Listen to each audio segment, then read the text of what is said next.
ba yung mga toolkits for Manila Manpower Development Center?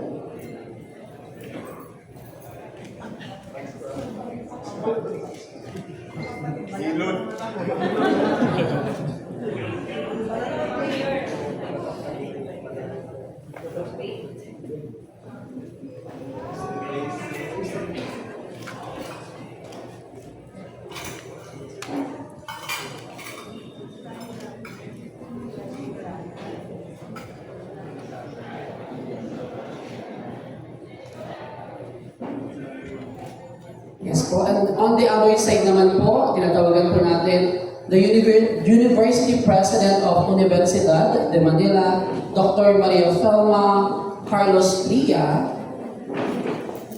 Kasama rin po natin ang ating iba pang officials from UDM.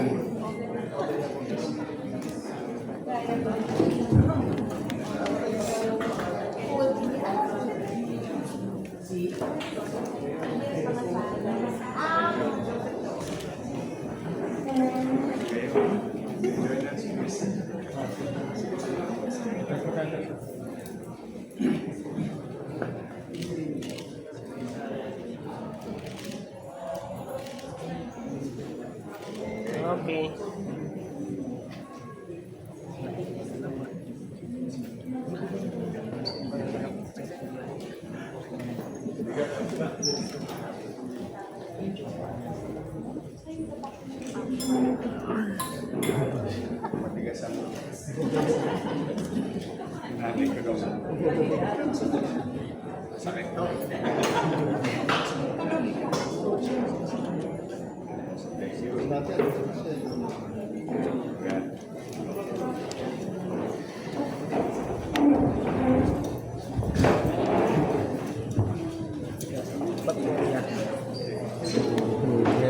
Sa pagpapatuloy po ng ating programa, upang ibigay ang kanyang mensahe ng pagtanggap, ibibigay ko po sa inyo the City Government Department Head 3 of MDL Galang Francisco Isko Moreno Toratoso.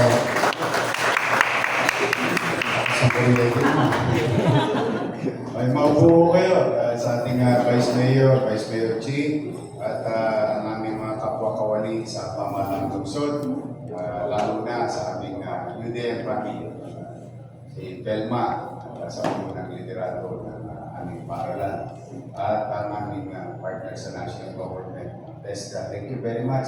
Ardi, Iwaya, o sa atin lahat kayo, maraming salamat, at kami pinagtutuunan ninyo ng pansin yung aming mga nasasakupan na mabigyan ng mga ekwipo kung saan or in line with the city's goal to continue to invest and address MBN, minimum basic needs, housing, education, healthcare, and jobs. And as of today, we have produced through the leadership of J. De La Puente sa ating MDCC na graduates, about 1,700 individuals in the last 6 months. They were given enough knowledge and skills so that they can use it in the real world and make a living. And recently, as you all know already, a team of Manila and also national government's team through BPI, or Bank of Philippine Islands, Bureau of Plans and Industry, wherein I'm now looking to do something. Maybe initially we'll benefit from it, but I believe that the next generation, the next person who will speak before this podium, the next person who will sit in that corner, or any person in the future can come up on how to help the country as a city, as a highly urbanized city, in food production program. Because food insecurity is #1 threat to national security. So that's why your city government went to, and thanks to Singapore government and RP, or Republic Polytechnic, and ITE. We've learned a lot of things, and with that also, the Secretary Kiko is very excited. In fact, yesterday, galing dito yung mga taga-DA, yung ASEC at USEC, na-excite sila doon sa idea, food production, but it needs a lot of skills. While we're going to adopt maybe an Israeli technology with the help of DA, resources, little resources of the city, plus individuals that we can teach. So that, yun nga, magkaroon ng maayos na playbook. Pwedeng maging pangmatagalang gabay ng mga susunod na generasyon. But for now, today, we are very grateful to TESDA family. On behalf of the people of Manila, thank you very much sa tulong nito. Tutuwa naman si Jay, saka si Pelma, gamit naman silang gamit. At yan naman ang pagkikinabangan ng mga batang Manila. In fact, again, if I may add, kaya nalito ako ng 15 minutes, I traveled all the way from Marikina. Galing nga sa Boys Town. Hindi po ako nagkamali ng City Hall. Tawa ko Marikina because we have underutilized resources and in line with our direction.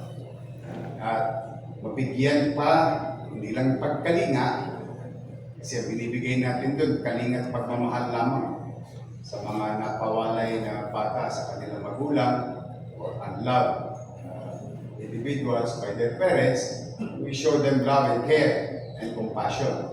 At lalo na sa aking mga minamahal, paboritong senior citizen, matitikas pa.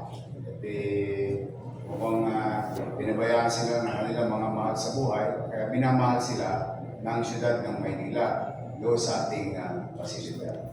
So we may, we'll update you from time to time, produce our own food for them, protein and veggies. Just imagine, you use your imagination, because nowadays it's not impossible. If they build it in the we can build it in a fertile land, in a highly urbanized area. So that's why medyo mahaba-haba yung biyahe kasi siya ka naman paghintay kita ng 15 minutes. But again, i-update po namin kayo. At papasalamat talaga kami dito sa malaking tulong ninyo. Sana mabasa po kayo ng ulan. Nang dumami pa kayo. TESDA, Manila, national government, local government, working hand in hand. And this is our own little way to show our gratitude by making our assets, your clients, be directed to the program and will help them to achieve excellence in skills with proper utilities or equipo na maging mga dekalidad na future employees, entrepreneur, ang mga bata at mga individual sa lungsod ng Manila. Maraming salamat. Pagpalain nawa kayo. Manila.